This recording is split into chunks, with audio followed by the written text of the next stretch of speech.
हम लोग आ गए हैं, अब किरचॉफ नियम को समझेंगे। किरचॉफ नियम क्या है, किरचॉफ नियम का कहाँ उपयोग होता है, किरचॉफ कौन थे और उन्होंने यह सिद्धांत क्यों दिया, पहले इसके बारे में समझ लेते हैं। तो सर्वप्रथम किरचॉफ, किरखॉफ, इसको अंग्रेजी में किरचॉफ्स लॉ या किरचॉफ के बारे में समझते हैं। पहले किरचॉफ लॉ है क्या। तो किरचॉफ के बारे में सुनने से पहले एक बात सुन लीजिए, किरचॉफ लॉ की आवश्यकता क्यों पड़ा। तो सर्वप्रथम जर्मन वैज्ञानिक गुस्ताव किरचॉफ,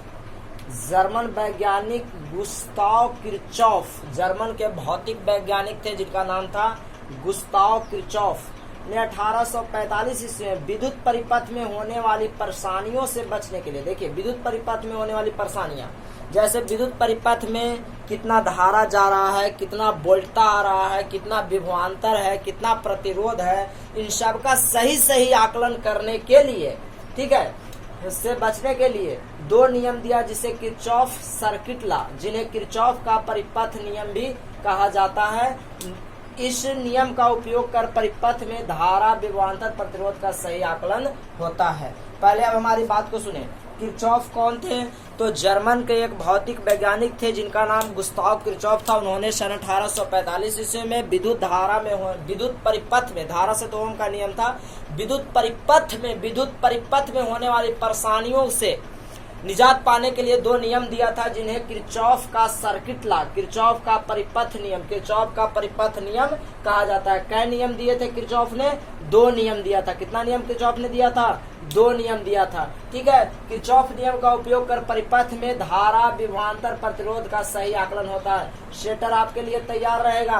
परिपथ में बहने वाली धारा का सही आकलन किसके मान के द्वारा प्रयोग किया होता है, तो किरचॉफ के नियम के द्वारा होता है। तो अब हम लोग किरचॉफ के बारे में जानिए, अब किरचॉफ के नियम को समझेंगे। तो किरचॉफ का प्रथम नियम क्या है, देखिए किरचॉफ का प्रथम नियम या इसको धारा का नियम या संधि का नियम भी कहा जाता है। कैसे ही पूछा जा सकता है किरचॉफ का प्रथम नियम क्या है, किरचॉफ का धारा का नियम क्या है, किरचॉफ का संधि का नियम क्या है। तो यह तीन स्थितियों में पूछा जा सकता है। देखिए किरचॉफ करंट लॉ, इसके शॉर्ट में किरचॉफ करंट लॉ भी कहा जाता है, किरचॉफ करंट लॉ, ठीक है। तो इसे किरचॉफ करंट लॉ के नाम से भी जाना जाता है। तो किरचॉफ का प्रथम नियम आप कभी भी नहीं भूल सकते। अब हमारी बात को समझे, तो किरचॉफ का प्रथम नियम के अनुसार या किरचॉफ के धारा के नियम के अनुसार या किरचॉफ के संधि के नियम के अनुसार, किरचॉफ के प्रथम नियम के अनुसार विद्युत परिपथ के किसी बिंदु पर, सुनिएगा, विद्युत परिपथ के किसी बिंदु पर, मतलब जहां संधि हो रहा हो उस बिंदु पर, विद्युत परिपथ के किसी संधि बिंदु पर, यहाँ लिखिएगा तो और बेटर होगा, संधि बिंदु पर, ठीक है। विद्युत परिपथ के किसी संधि बिंदु पर मिलने वाली सभी धाराओं का बीजगणितीय योग शून्य होता है। तो किरचॉफ ने प्रथम नियम में क्या कहा था कि विद्युत परिपथ के किसी संधि बिंदु पर मिलने वाली सभी धाराओं का, जितना भी धारा आता है उसका बीजगणितीय योग क्या होता है, शून्य होता है। अर्थात किरचॉफ का प्रथम नियम के अनुसार I1, I2, I3, I4 कितना भी धारा लिया जाए इस सब का योग कितना होगा, शून्य होगा। आप चाहे जैव भी धारा बना लीजिए, इसका योग हमेशा क्या होगा, शून्य होगा। इन सब का योग हमेशा क्या होगा, तो शून्य होगा। किरचॉफ का प्रथम नियम ने क्या कहा था कि किसी संधि बिंदु पर मिलने वाली समस्त विद्युत धारा का बीजगणितीय योग क्या होता है, शून्य होता है, ठीक है। तो अब हम लोगों ने मान लिया, ठीक है। अब हमको इस चित्र को समझने के लिए, इस परिभाषा को सत्यापन कर लिए एक चित्र बनाया। ध्यान से देखिए इस चित्र को। माना कोई बिंदु वो है, ठीक है, माना कोई संधि बिंदु वो है जिस पर 5 चालक, या पहला चालक है, ये दूसरा चालक है, ये तीसरा चालक है, ये चौथा चालक है, ये पांचवा चालक है। 5 चालक से होकर धारा I1, I2, I3, I4, I5 बह रहा है, ठीक है, यानी वो बिंदु पर आ रहा है। तो हमने ऐसे चित्र बना लिया। इस नियम के यह नियम और क्या कहता है, इस नियम के अनुसार संधि बिंदु पर आने वाली धारा धनात्मक एवं इससे जाने वाली धारा ऋणात्मक होता है। तो किरचॉफ का प्रथम नियम कहा कि सभी किसी बिंदु पर आने वाली सभी बीजगणितीय आने वाली धाराओं का बीजगणितीय योग शून्य होता है। साथ ही इस नियम ने यह भी कहा कि किसी बिंदु पर जितना धारा आता है आने वाला धनात्मक और जितना धारा इस बिंदु से जाता है वह धारा ऋणात्मक होता है। तो उसी तरह से हमने यहाँ लिख दिया, ठीक है। तो एक चित्र हमने बना लिया, देख लीजिए, एक चित्र बनाया। माना बिंदु संधि बिंदु वो है जिस पर 5 चालक हैं, 1 2 3 4 5। इनकी धाराएं क्रमशः I1 I2 I3 I4 I5 है, ठीक है। अब हम लोग इस नियम से चलेंगे, तो क्या होगा, तो इस नियम से आप चलिएगा तो कह रहा है कि इस नियम के अनुसार संधि बिंदु पर आने वाली धारा क्या होता है, धनात्मक होता है। तो देखिए संधि बिंदु के अनुसार कौन कौन जा रहा है उस ओर, तो I1 जा रहा है, I2 जा रहा है और यह ऋणात्मक होता है। क्या होता है, ऋणात्मक। तो इसको और ज्यादा समझने के लिए मैं थोड़ी बातों को आपको लिख ले रहा हूं ताकि और भी आप बेहतर से समझ पाए।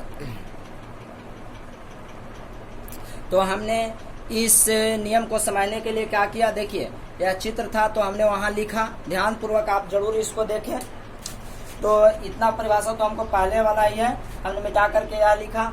माना संधि बिंदु O पर 5 चालक 1 2 3 4 5 चालक, इसको हम लोग 1 कह रहे हैं, इसको 2 कह रहे हैं, इसको 3, इसको 4, इसको 5। आप ABCD भी मान सकते हैं, कुछ भी मान लीजिए।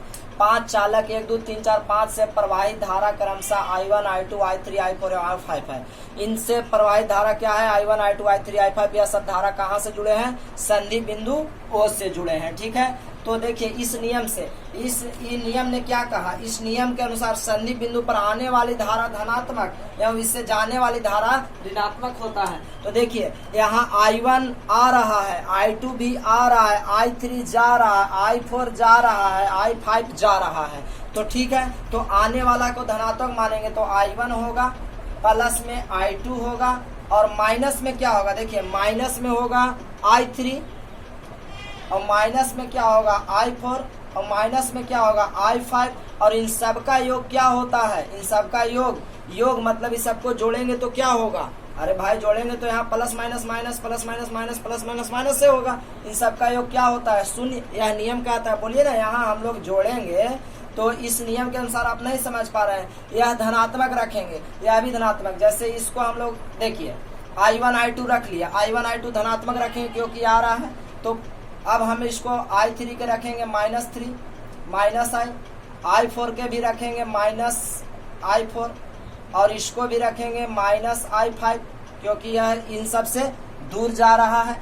तो और इन सब का योग क्या कहता है कि योग जो होता है ना वह 0 के बराबर होता है। तो अब आपको क्या मिलेगा, I1 प्लस I2, देखिए प्लस माइनस माइनस I3 होगा, माइनस I4 होगा, माइनस I5 होगा, बराबर में 0। मैं इसी को लिख रहा था डायरेक्ट। अब हम लोग आगे चलेंगे तो देखिए हमें आगे चलने पर क्या होगा, और हम लोग इसको क्या कह सकते हैं कि I1 plus I2।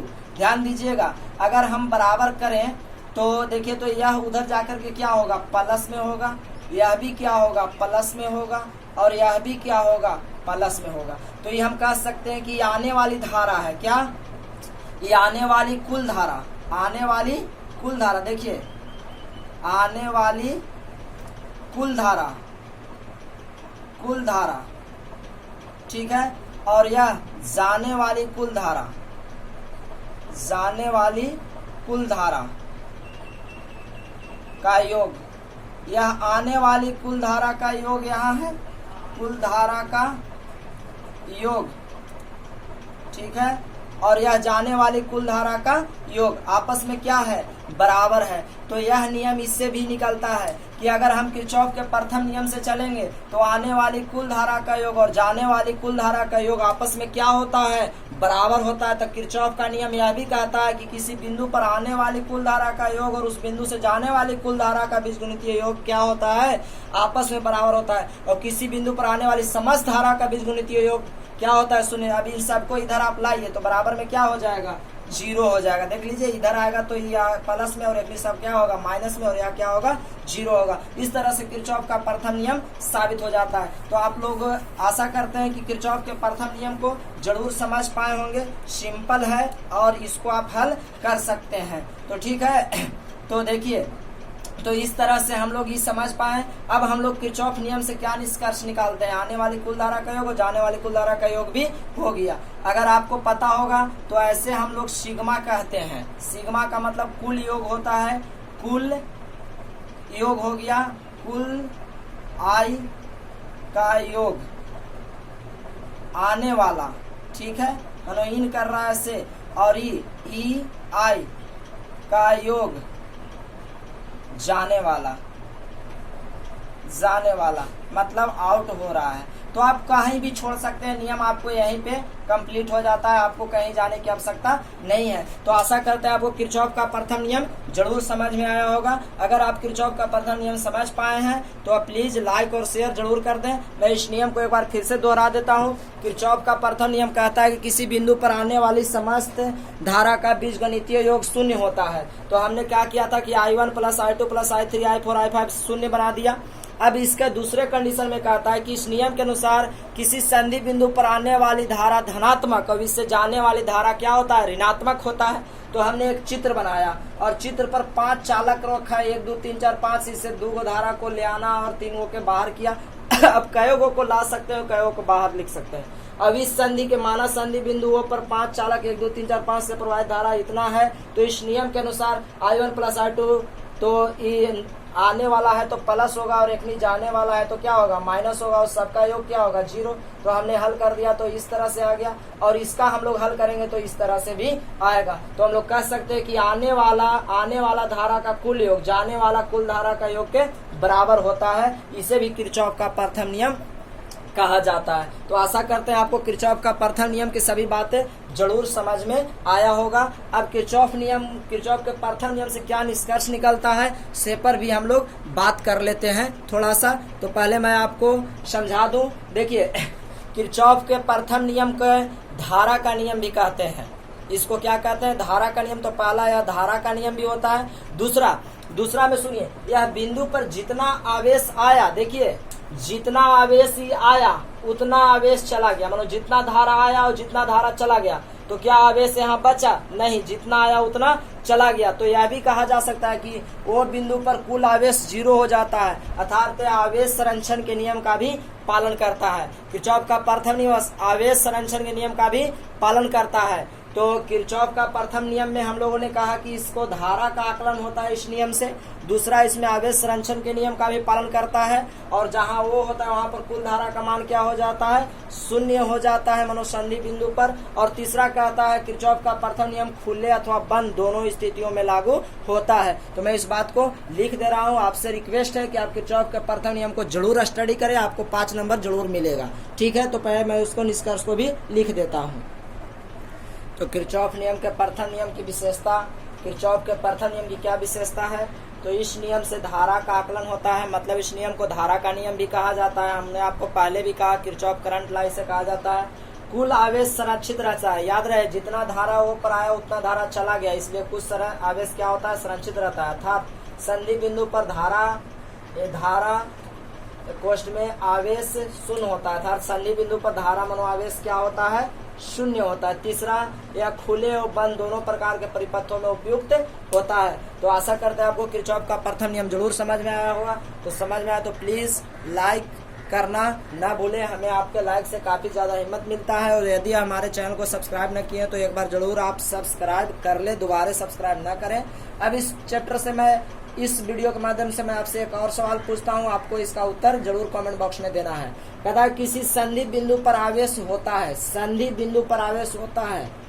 Option A है maximum, minimum, zero, none of this.